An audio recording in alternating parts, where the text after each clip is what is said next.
The server room at Halden Financial Systems was kept at exactly 65 degrees, a temperature chosen not for human comfort, but for the comfort of machines that processed. On an average business day, just under $2 billion in transaction routing for regional banks across 9 states. Walter Briggs had his hand inside an open server rack when Diane Cho found him. He was 61 years old, wearing the gray coveralls of the building's janitorial contract, a small flashlight held between his teeth, his fingers tracing a connection along a motherboard with the particular delicacy of someone who had done this exact motion many thousands of times before. Diane did not ask why a janitor was touching a server. She did not consider, in the 4 seconds it took her to cross the room, that there might be a reason. "What are you doing?" she said, and the sharpness in her voice turned every head in the room. "You do not touch this equipment. Do you understand what's running on these machines?" Walter removed the flashlight from his mouth. He looked at her for a moment with an expression that held something Diane would not understand until much later, minus not fear, not guilt, but a kind of tired recognition. The look of a man watching a familiar mistake happen again. "I do understand," he said quietly. "I wrote what's running on them." Diane did not believe him. She had no reason to. He was holding a flashlight and wearing coveralls, with a contractor's logo on the chest. And nothing about that appearance matched the sentence he had just said. "Security," she said. "Escort him out. Call the contracting company. He's done here." 6 hours later, every transaction routing system in the building would stop processing simultaneously. And Diane Cho would be sitting in her office making a call she never imagined she would have to make minus to a man she had just fired, asking him to come back and save a company he had built from nothing 20 years before anyone in that building had ever heard his name. To understand what happened in that server room, you have to go back 22 years, to a converted garage in a suburb outside Charlotte, where a 39-year-old software engineer named Walter Briggs was writing code for a small regional payment processing startup that at the time had 4 employees and a single shared laptop that worked properly only if you didn't move it too quickly. Walter had spent the previous 12 years as a systems engineer for a mid-sized bank's internal technology division, minus competent, reliable work that taught him in granular and exhausting detail exactly how badly designed most financial transaction systems actually were. He had watched, year after year, as institutions built critical infrastructure on top of patchwork solutions, temporary fixes that became permanent. Architecture decisions made under deadline pressure that nobody ever circled back to properly resolve. He had a notebook minus an actual paper notebook. The kind of detail that would later strike people as almost quaint given what it eventually became minus filled with ideas for how transaction routing infrastructure should actually work if someone built it correctly from the ground up instead of patching around existing mistakes. When a former colleague named Raymond Halden approached him about building the technical backbone for a new payment processing venture, Walter brought that notebook with him to the first meeting. What Walter built over the following 18 months minus working 60 and 70-hour weeks in that converted garage, sustained by a level of focus that he would later describe, when he described it at all, as the only time in his career when he felt like he was building something rather than fixing something minus became the core transaction routing architecture, that over the next 2 decades, would scale from processing a few hundred transactions a day for 4 small regional banks, to processing close to $2 billion daily for institutions across 9 states. He did not do this work for recognition. He did it because he had spent 12 years watching financial infrastructure built badly, and he had finally been given the chance to build it correctly. The system worked. It worked exceptionally well with an uptime record that became within the industry something close to legendary minus the kind of reliability that competitors studied and could never quite replicate. Because they did not understand that Walter's architecture wasn't simply functional. It was elegant in a way that required understanding not just what the system needed to do, but what it might need to do 20 years later. Under conditions nobody in that converted garage could have specifically predicted, he had built-in redundancies that seemed at the time almost excessive. He had documented decision logic in ways that went beyond what was strictly necessary, leaving detailed explanatory comments throughout the Codebase minus not because any company policy required it, but because Walter had always believed that code should be legible to whoever came after you, even if you never met them.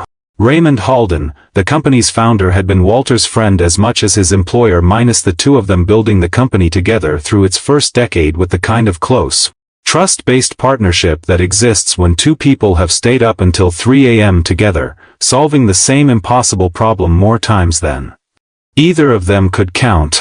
When Raymond's daughter, Diane, joined the company at 26 after finishing an MBA, Walter had been one of the people who trained her on the operational side of the business, minus patiently, generously, the way he trained everyone, walking her through the architecture with the kind of careful explanation that assumed competence rather than condescending to it.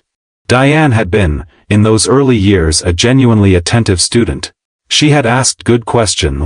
She had, for a period of about 18 months, actually understood, minus at least at a working level, minus how the system Walter built actually functioned. That had been 12 years ago. What happened to Walter in the years between training Diane and the morning Diane fired him without recognizing him was not a single dramatic event. It was the accumulation of several smaller ones. Walter's wife, Carol, had developed early-onset Alzheimer's 9 years earlier, at the unusually young age of 54-a diagnosis that arrived with the particular cruelty of striking someone who had spent her career as a hospice nurse, who understood with devastating clarity exactly what the diagnosis meant for the years ahead. Walter had, over the following years, gradually restructured his entire life around her care, minus first reducing his hours at Halden, then stepping back from his senior architecture role entirely, when Carol's condition progressed to the point where she could no longer be safely left alone. Then, eventually, when even part-time technical consulting became impossible to sustain around her care schedule, leaving the company altogether. He had done this without bitterness and largely without explanation, the way people sometimes absorb enormous life changes quietly, simply doing what needed to be done, without narrating the difficulty of it to people who hadn't asked. Raymond had wanted to find a way to keep Walter connected to the company, minus informally, flexibly, in whatever capacity Walter's situation allowed. But Raymond had died of a sudden heart attack 3 years after Walter's departure, 2 years before the morning this story actually begins, and with him went the institutional memory, the personal relationship, and the specific understanding of exactly who Walter Briggs was and exactly what he had built. Diane inherited the company. She also inherited, without fully realizing it, a critical gap in her own knowledge, minus because the 18 months she had spent learning the system's architecture from Walter 12 years earlier represented a snapshot of a platform that had since evolved substantially, patched and extended by a rotating series of contracted engineering teams who understood individual components without ever fully grasping the underlying philosophy that made the whole system work the way it did. Carol passed away 14 months before the morning in the server room. Walter, in the aftermath, found himself with a life that had been so completely organized around her care for 9 years that its sudden absence left a structural void he did not know how to fill. He needed work.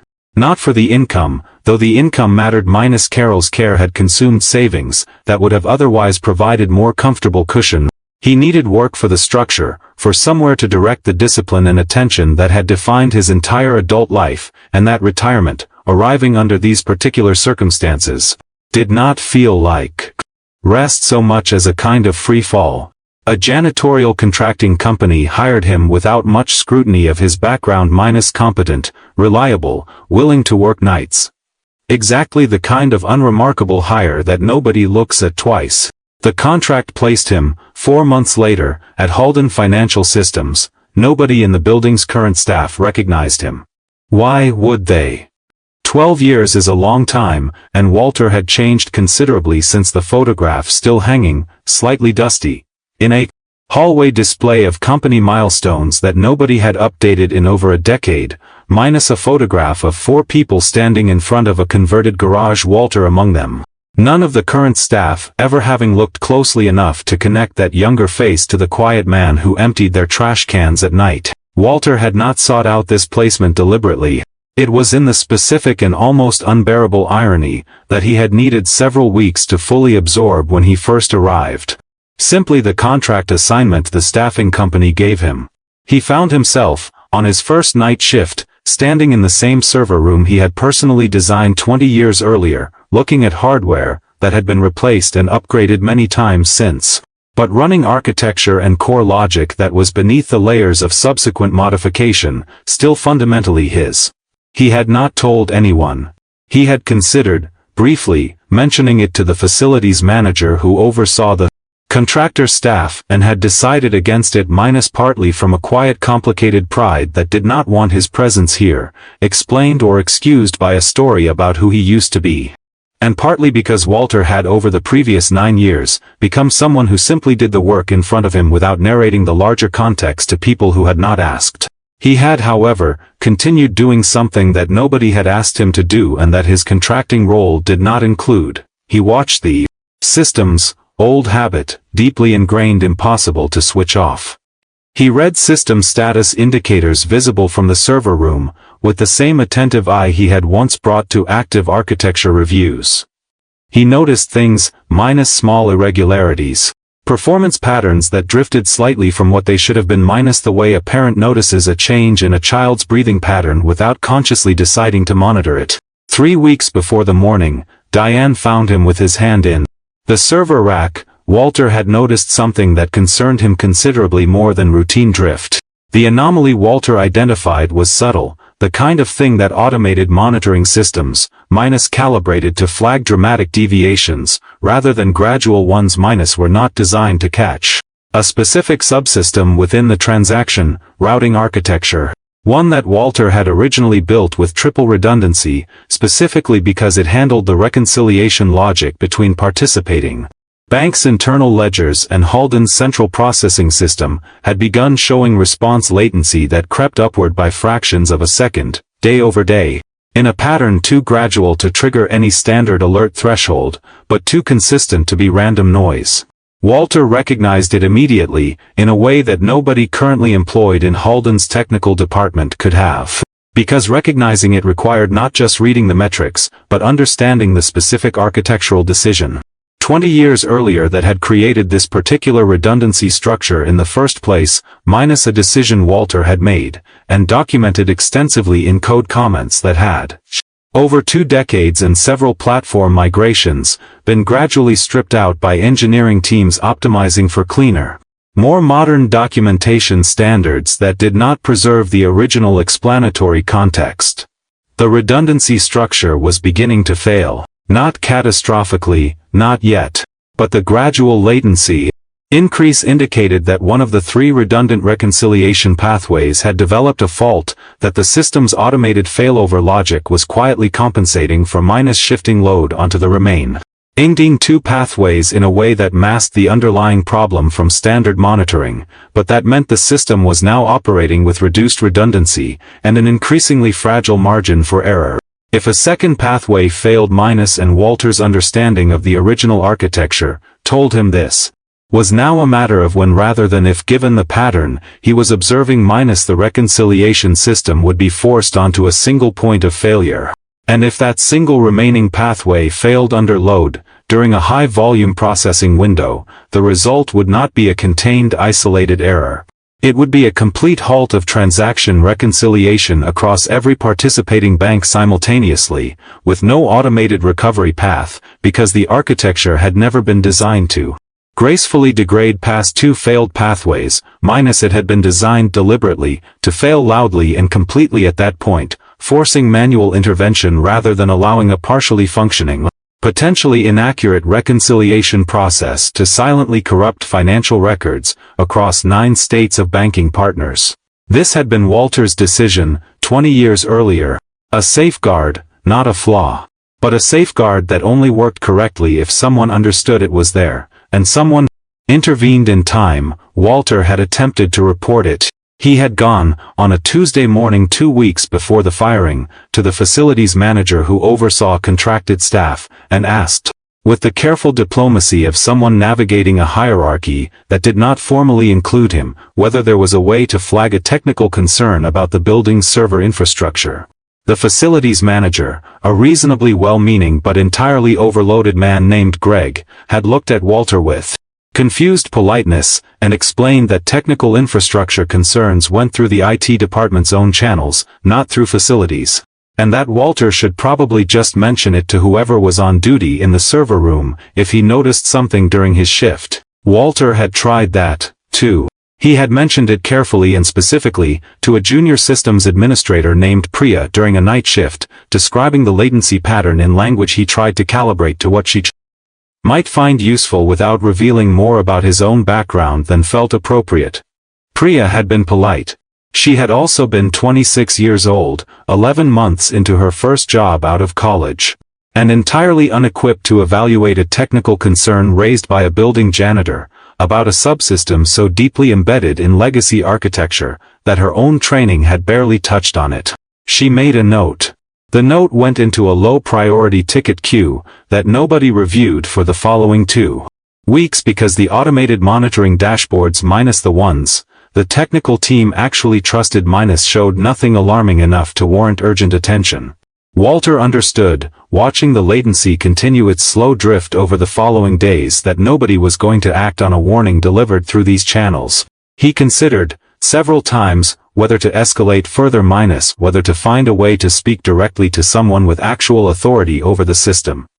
Whether to finally explain who he was, and why his concern carried more weight than his current position suggested.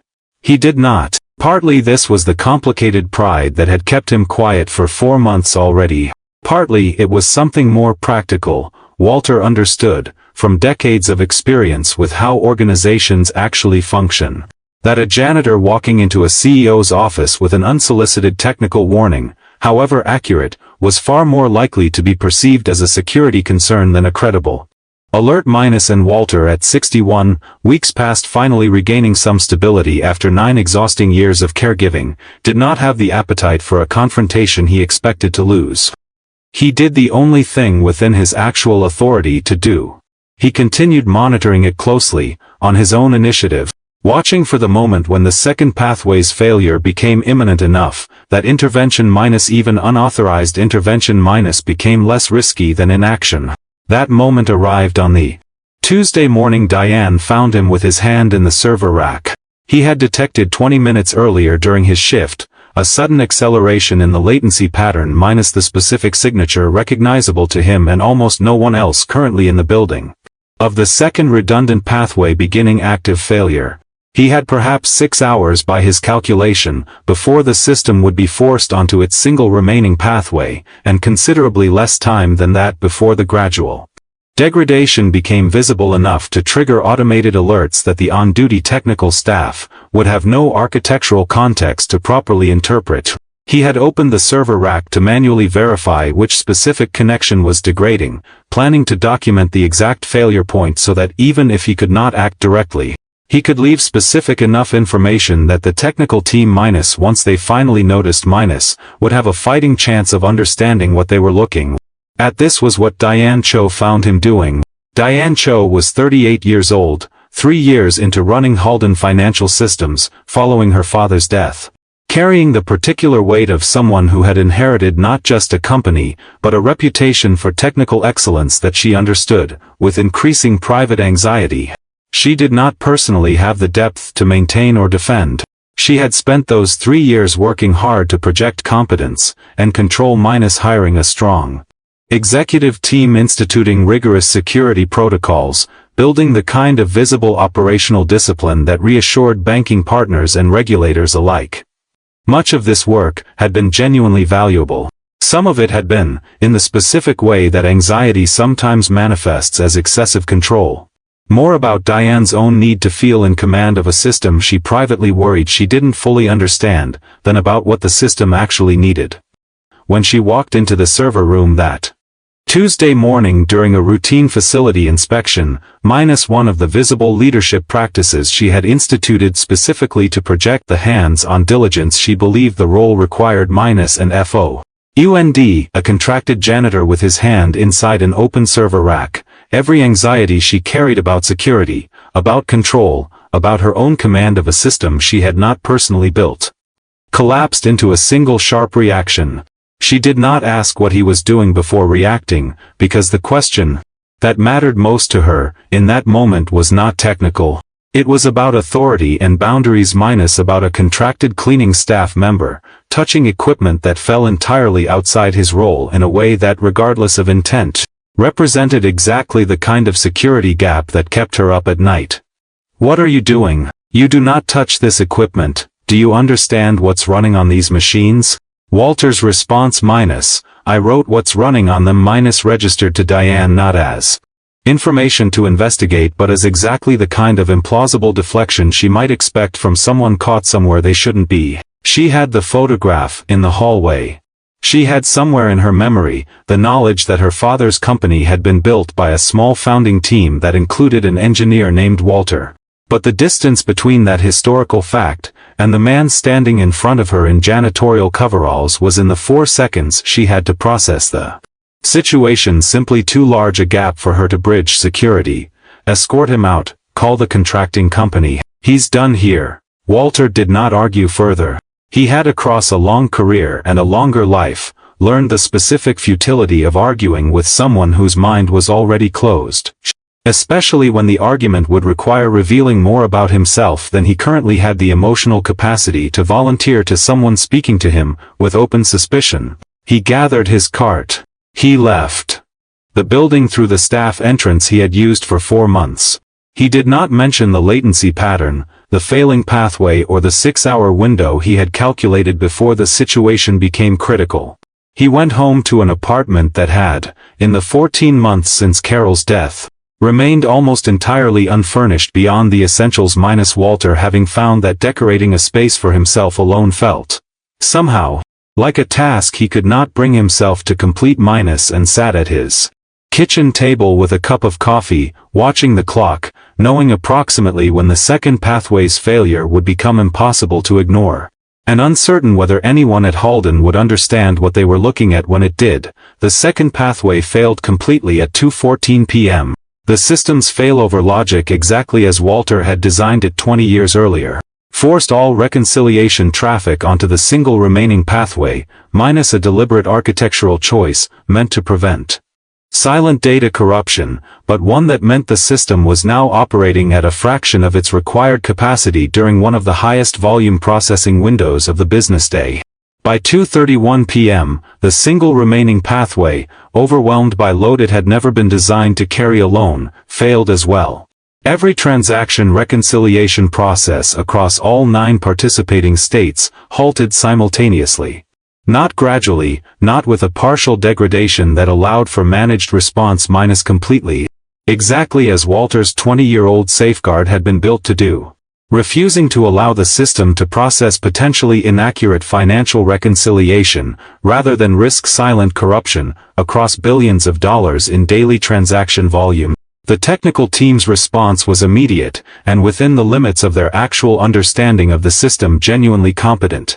They were also, fundamentally, working from documentation and architectural knowledge that had been incrementally degraded over 20 years of platform evolution and personnel turnover, minus engineers who understood individual components, without understanding the deeper logic that connected them. The specific philosophy Walter had built into the system's bones that no amount of surface-level documentation had fully preserved. By 4 p.m., the team had identified that the failure originated in the reconciliation subsystem, but could not determine the specific cause of the cascading pathway failures, nor could they safely restart the system without risking exactly the silent corruption the original safeguard had been designed to prevent. Banking partners across 9 states began calling. Regulatory compliance officers began asking pointed questions about reconciliation gaps. The specific kind of crisis that for a financial infrastructure company represented not just operational disruption, but existential reputational risk. Diane sat in her office at 5:30 p.m., listening to her CTO explain.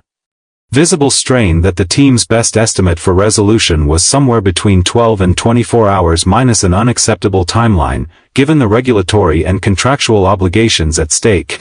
But the most honest assessment anyone could currently offer, Priya, the junior systems administrator, was in the room. She had spent the afternoon in a state of escalating anxiety that finally around 5:40 p.m. overcame her hesitation about raising something that felt, in the context of the crisis, almost too strange to mention. There is something I should probably say, Priya said. A few weeks ago, one of the night cleaning staff mentioned something about a latency pattern in the reconciliation system. I logged it as a low priority ticket.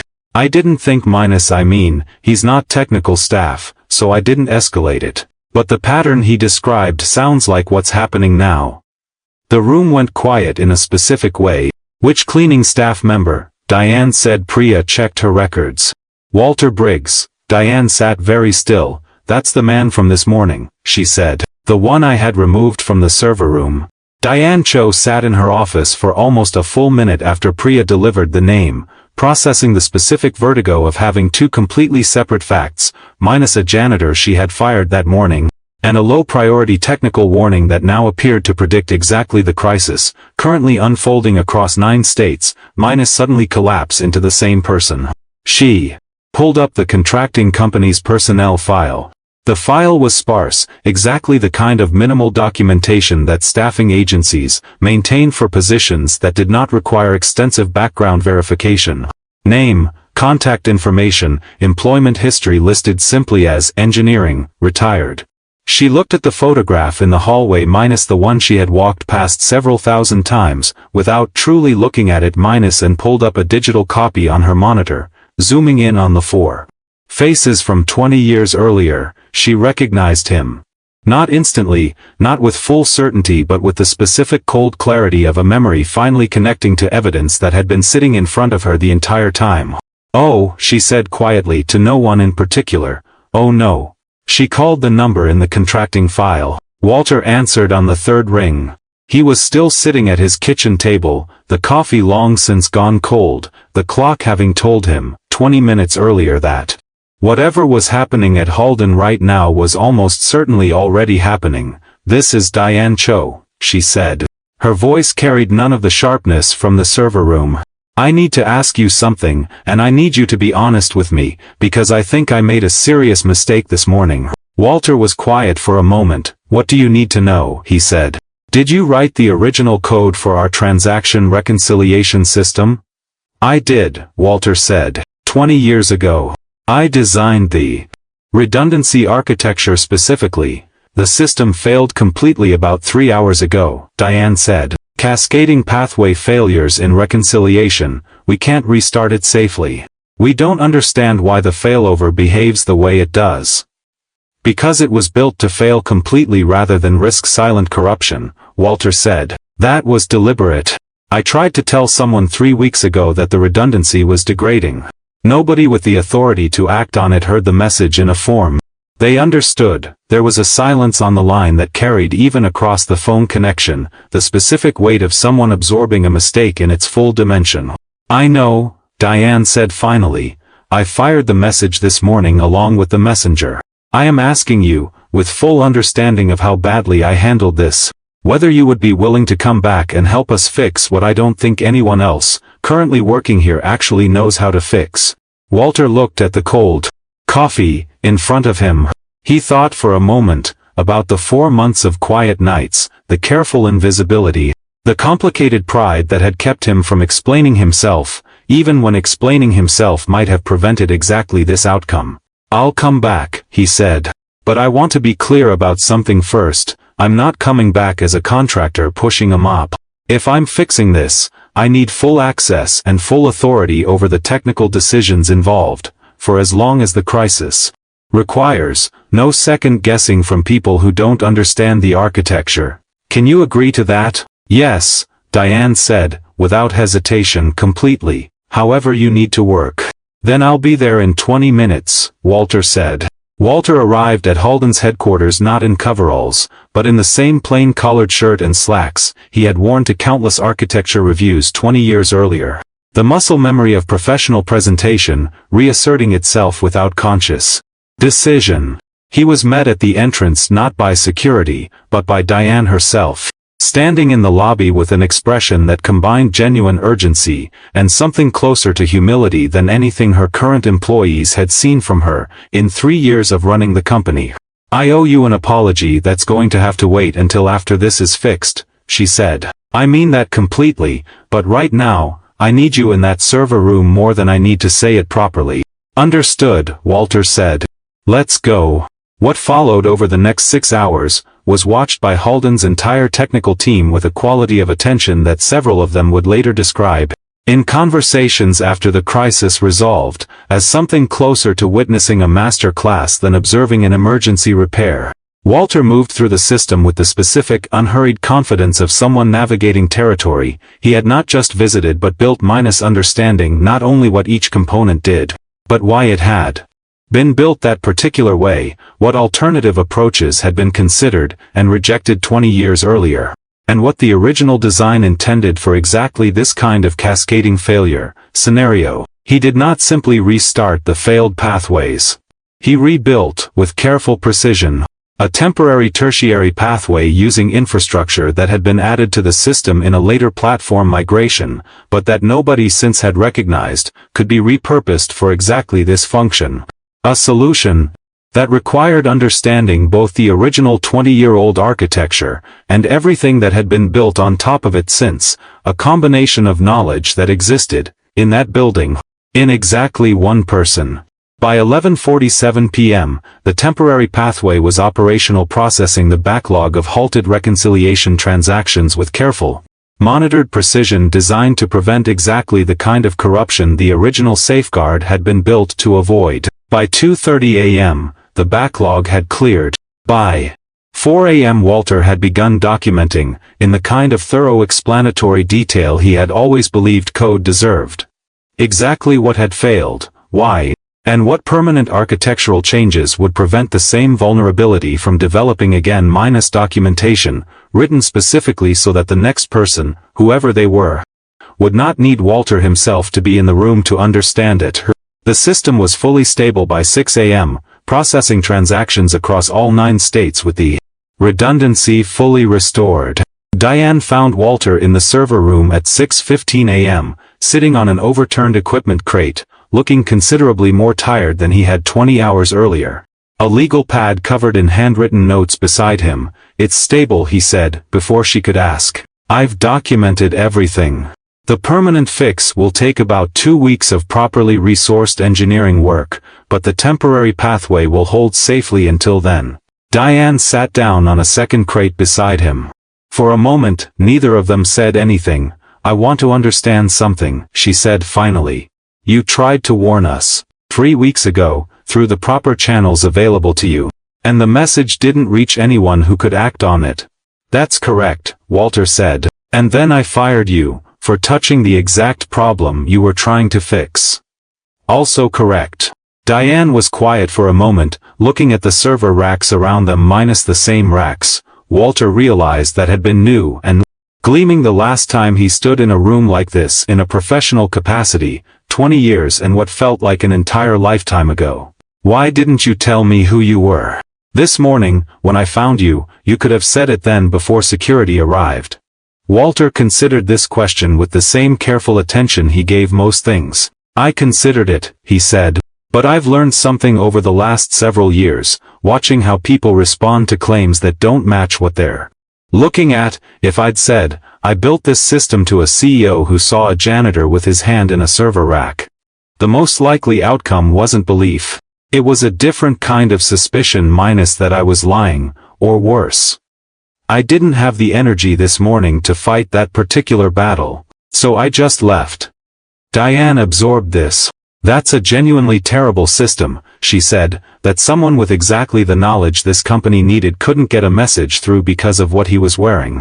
"It's not a system," Walter said. "It's just what happens when people stop looking closely at who's actually in front of them."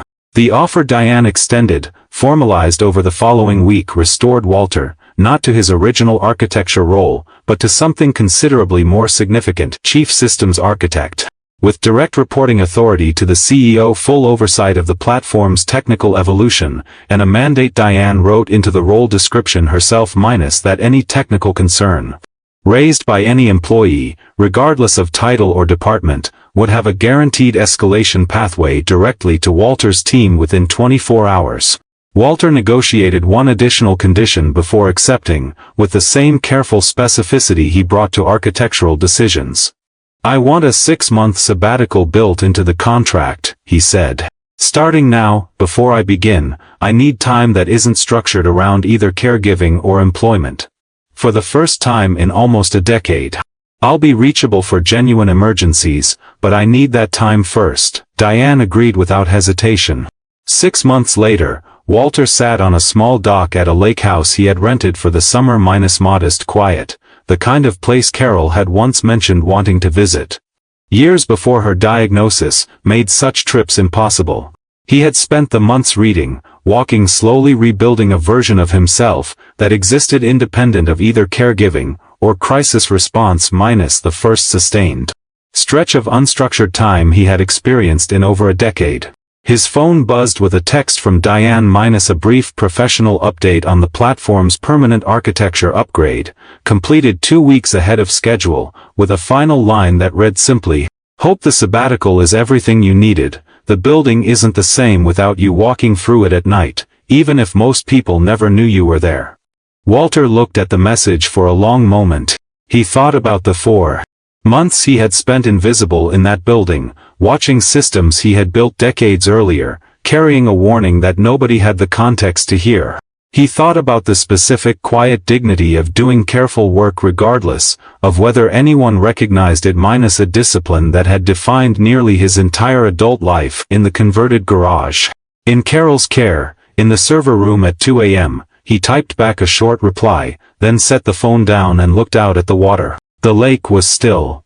The late afternoon light moved slowly across its surface, the kind of unhurried, undramatic beauty that Walter had spent very little time, across a demanding and consequential career, allowing himself to simply sit with. He had spent 20 years building something that processed billions of dollars, without most of the people who depended on it ever knowing his name. He found, sitting on that dock, that this had never actually been the part that mattered to him. What mattered was that the work had been built correctly, that it had held, even when no one was watching, that when it finally needed him again, the knowledge was still there, waiting exactly where he had left it 20 years before. Some things you build to be seen. Walter had always built things to last. It turned out, in the end, that the difference was worth more than anyone in that building had understood. Until the one night they finally needed it to be.